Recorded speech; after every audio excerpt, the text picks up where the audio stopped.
Life rarely announces its greatest chances with noise or spectacle. Most of the time, opportunity walks quietly beside us, dressed in ordinary clothes, hidden inside simple moments that look no different from any other day, and the tragedy is not always that we fail to see it. The deeper tragedy is when we recognize it, understand its value, and still hesitate thinking we can delay, negotiate, or wait for something better. But time is not patient with hesitation. It moves forward whether we act or not. Today's story is about a farmer, a small wooden box, and a decision that changed 3 lives forever. Not because fate was cruel, but because one man waited while another acted.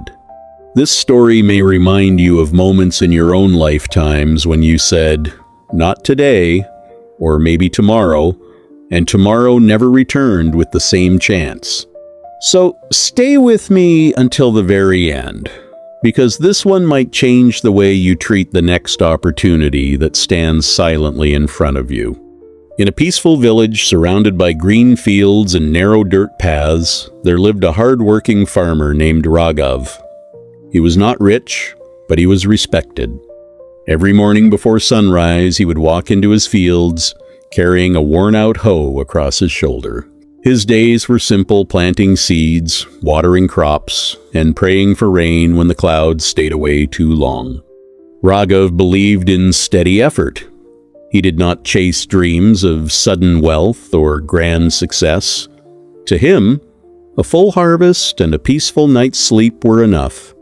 One cool winter morning, while digging a new irrigation channel along the edge of his land, his tool struck something solid. At first, he thought it was just another buried rock, but when he cleared the soil away with his hands, he found a small wooden box. It was old, darkened by time, and tightly sealed. Curiosity stirred inside him. He wiped the dirt off and gently forced the lid open. Inside, resting on a piece of faded cloth, lay a small golden coin. It shimmered softly, even in the dull morning light. Raghav stared at it, puzzled. "A strange thing to find in the ground," he murmured. He was no expert in coins or treasures. To him, it looked old and interesting, but nothing more. He placed it back into the box and carried it home, unsure of what to do.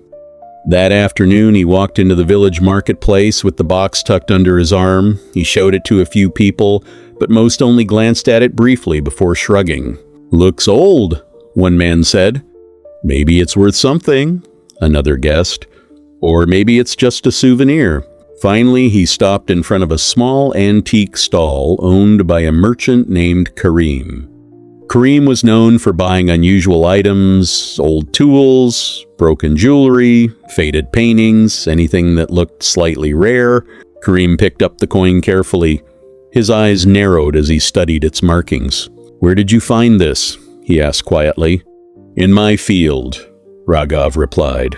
Karim turned the coin over again and again, clearly interested. "I can give you 500 rupees for it," he offered. Raghav blinked in surprise. 500 rupees was not a small amount for him. It could buy seeds, repair his roof, and still leave money to spare. He thought for a moment. "Let me think about it," he said finally. "I will come back tomorrow." Karim nodded slowly. "Very well. Tomorrow." Raghav returned home, the box still in his hands. All evening he kept opening it and staring at the coin. Something about it felt important, but he wasn't sure why. That night he mentioned the coin to his neighbor, an elderly school teacher named Mohan. Mohan adjusted his glasses and leaned forward with interest. "May I see it?" he asked. Raghav handed him the coin.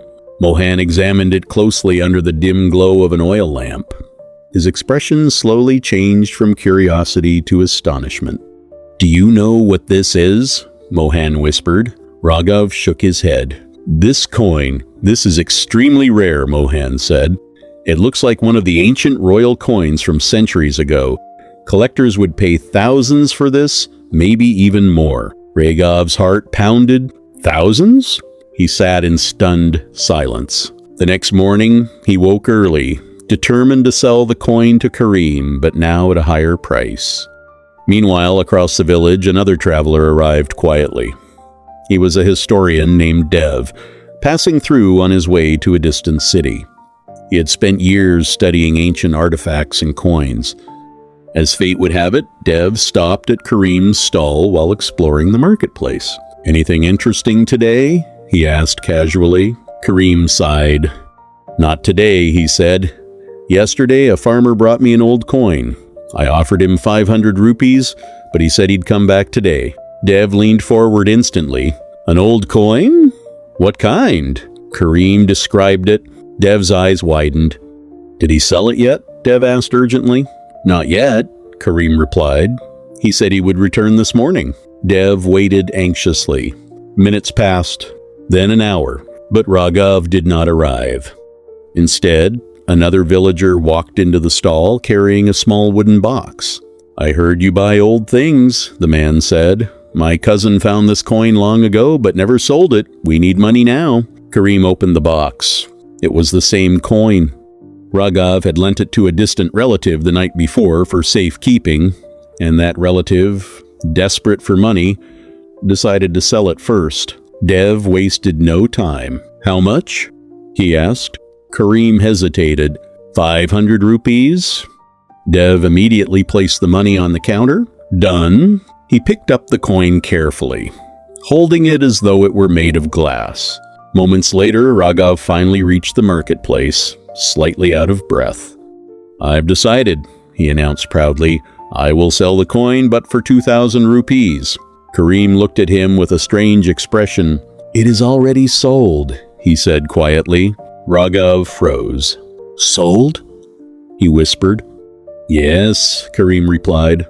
"A traveler bought it just now." Raghav's hands trembled. "Who?" he asked desperately. Kareem pointed toward the road. Dev was already leaving the village, walking steadily into the distance. Raghav ran forward, calling out, "Wait, wait!" But by the time he reached the road, the traveler had disappeared into the crowd. Days later, news spread through the village. The coin had been sold in a city auction for an enormous amount, enough to buy houses, land, and businesses. Raghav sat silently outside his home when he heard the news. His face remained calm, but inside, regret weighed heavily on his heart. That evening, Mohan visited him. "You lost nothing by ignorance," Mohan said gently. "You lost because you waited." Raghav nodded slowly. "I thought I had time," he whispered. Mohan sighed. "Time does not belong to us," he said. "It belongs to the moment."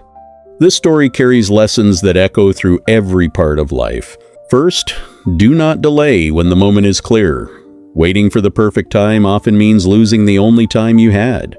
Second, do not assume opportunity will remain where you left it.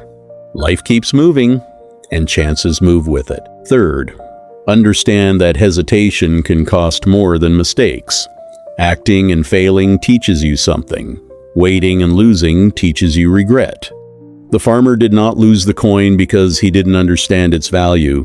He lost it because he believed tomorrow would offer the same chance as today. But tomorrow is never a promise. How many times have we told ourselves later when life whispered now? How many times have we postponed a decision, a conversation, or a risk, only to watch the chance quietly slip into someone else's hands? Opportunities do not disappear, they simply change owners. Someone somewhere is always ready to act, while another hesitates. Remember this: life rarely gives loud warnings before a missed chance. The moment passes quietly, leaving behind only questions and what-ifs. So when life places something valuable in your hands, an idea, a chance, a meeting, or a dream, do not wait too long. Because sometimes the difference between success and regret is not knowledge, not talent, not luck. It is speed. Act when the moment arrives. Because when opportunity knocks, it does not stand at the door forever.